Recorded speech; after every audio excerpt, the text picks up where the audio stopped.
Sebelum kita lanjut ke cerita, jangan lupa tekan subscribe, like, dan loncengnya, agar kita bisa belajar bersama.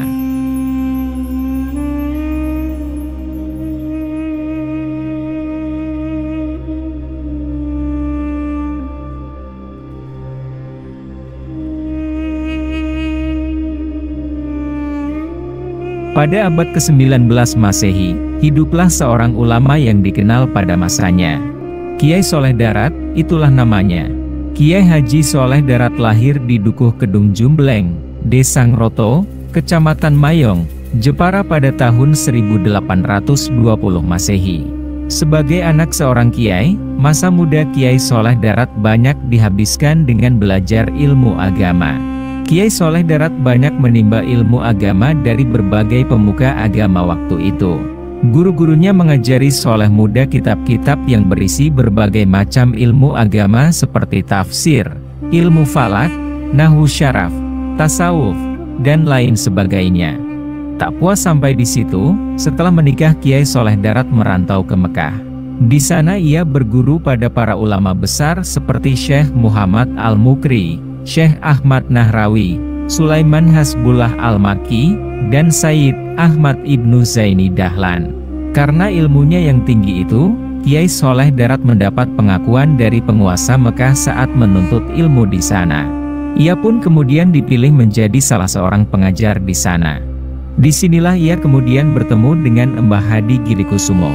Melihat kehebatan Kiai Soleh Darat, Mbah Hadi merasa terpanggil untuk mengajaknya pulang ke tanah air dan mengajar umat Islam di Jawa yang masih awam. Namun karena terikat dengan penguasa Mekah, ajakan ini ditolak. Namun Mbah Hadi tetap nekat dan menculik Kiai Soleh Darat. Agar tidak ketahuan, Mbah Hadi memasukkan Kiai Soleh ke dalam sebuah peti bersama barang bawaannya. Setelah sempat ketahuan, Mbah Hadi dan Ki Soleh berhasil melanjutkan perjalanan dan berhasil mendarat di Jawa dengan selamat. Setelah sempat mengajar di pesantren Salatiang, Purworejo, sekembalinya ke tanah air Kiai Soleh kemudian mendirikan pesantren baru pada tahun 1870-an di Darat, Semarang. Sekembalinya ke Jawa inilah, ia banyak berdakwah dan menulis berbagai kitab. Selama berkarya, Kiai Soleh Darat banyak menulis terjemahan kitab-kitab ilmu agama dengan bahasa Jawa.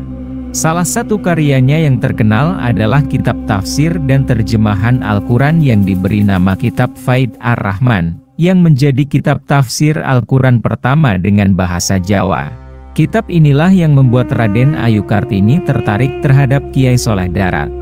Setelah jadi, kitab itulah yang ia hadiahkan kepada Raden Ayu Kartini saat menikah dengan Raden Mas Joyodiningrat. Sebagai seorang ulama, Kiai Soleh Darat juga dikenal memiliki karamah. Dikisahkan saat dia sedang berjalan kaki menuju Semarang, lewatlah tentara Belanda dengan mengendarai mobil. Begitu mereka menyalip Kiai Soleh, tiba-tiba saja mobil itu mogok. Mobil itu bisa berjalan lagi setelah tentara Belanda memberi tumpangan pada Kiai Soleh Darat. Di lain waktu, pemerintah Belanda mencoba menyogok Kiai Soleh Darat dengan menghadiahinya banyak uang dengan harapan dia mau berkompromi dengan pemerintah Belanda. Mengetahui hal ini, Kiai Soleh Darat marah dan mengubah bongkahan batu menjadi emas di hadapan utusan Belanda itu. Tapi kemudian Kiai Soleh menyesal telah memperlihatkan karamahnya di depan banyak orang.